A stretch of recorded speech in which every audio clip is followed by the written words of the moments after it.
Hey guys, Mark here. Figured I'd make another video to help you guys out with kind of deciding what to upgrade, what not to upgrade, um, when you're doing an LS swap in your car. So, I mean, none of these things are 100% necessary. It's just some kind of peace of mind things that you can do to help, make the engine more reliable, live longer, things like that. But plenty of guys just grab a junkyard engine and throw a cam in it and send it, and it works okay for them. So, you know, take this for what you will, but I'm just going to go over a few things that I would, possibly recommend you guys do if you're doing one of these LS swaps. So first things first, you can see right here this oil pickup tube. It has an O-ring where it bolts to the oil pump. So you see this top ring here. This is a guy on Facebook on one of the sloppy groups. So this one's all flattened. That's the stock one, and here's the new one. So this can cause some of the low oil pressure issues some guys have. They grab a junkyard engine and start it up and the oil pressure is low. Sometimes, this O-ring on the oil pickup tube's flattened and it's not getting a good seal. So replacing that pickup tube is good preventative maintenance. Um, I mean, they're only like $10 or whatever. So if you can do it, I would. Um, the next thing, again, along the lines with the oil pickup tube, is this oil pickup tube brace. So from the factory, the oil pickup tubes on the LS only had one bolt holding the pickup tube to the oil pump. This has provisions for two bolts, but for some reason GM only used one bolt on one side. So this is just a little brace that helps hold this other side of the oil pickup tube down. There's a couple different styles you can get. They're all over Amazon. Like here's one for $15. Improved Racing, they make some nice stuff. I'll talk about one of their oil pan baffles later, but this one's 25. So yeah, again, that's another thing you might want to do, um, for lack of a better term, while you're in there. It's cheap, helps hold the pickup tube on, get a good seal, keep your oil pressure up. Um, Another thing along the lines of oil pressure is the cam retainer plate. So this goes on the front of the block under the timing cover. It holds the cam in. There's this little O-ring here that's in this cam plate, and a lot of the times, on a junkyard engine, this is like completely flat, and that can cause low oil pressure issues as well. There's like some big oil galleys, I think one on this side and then one like right here. So if this is flat, it's not getting good oil pressure. Oil's just leaking past it. It can cause problems sometimes, low oil pressure. Here's one from Chevy. It's $27 off Amazon. You see this oil ring. O-ring is not flat. um, so this is another good thing to do if you're getting low oil pressure issues, or you just want to do it while you have the engine apart. It's not a bad idea, because taking the harmonic balancer off and then the timing cover can be a little bit of a pain, but usually not too bad.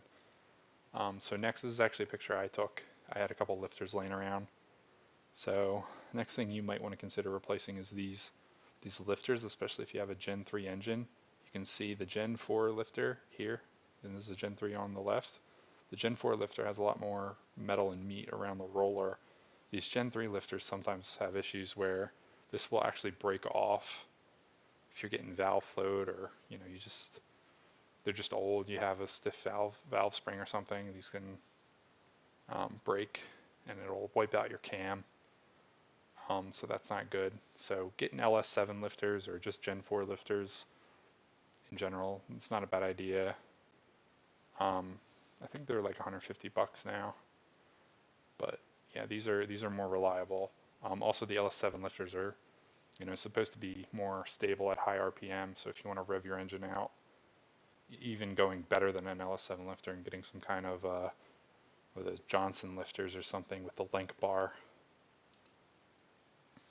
Um, One other thing while we're on lifters, these lifter trays, these little plastic trays, there's 4 of them in an engine. They're $11, so $44 to replace all of them.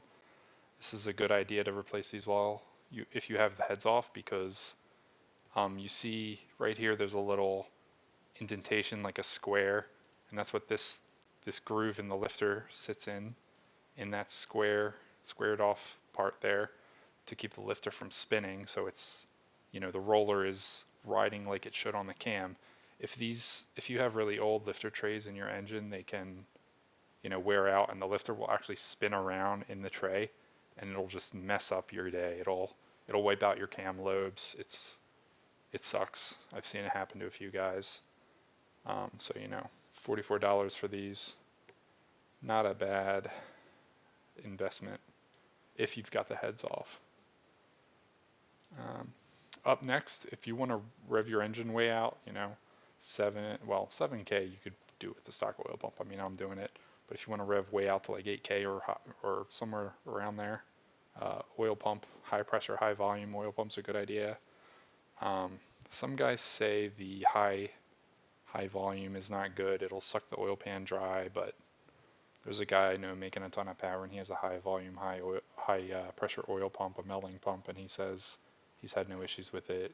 His engine's been very reliable, so it's not a bad idea to put one of these in your engine if you really want to rev it out. And obviously you'll need the valve train to be able to do that, which actually brings me to my next point here. Hardened push rods. So I actually ran my engine without hardened push rods for a long time, just stock push rods, and they do fine. Sometimes, if you have a really stiff valve spring, these can the stock push rods can kind of flex under pressure. And they're $100, so they're not too crazy.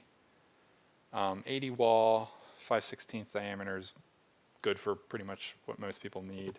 And they have different lengths too. If you want to get fancy and get a push rod length checker, Comp Cams has one you can buy and get your length exact. But for most cams, a standard 7.4 inch length is fine.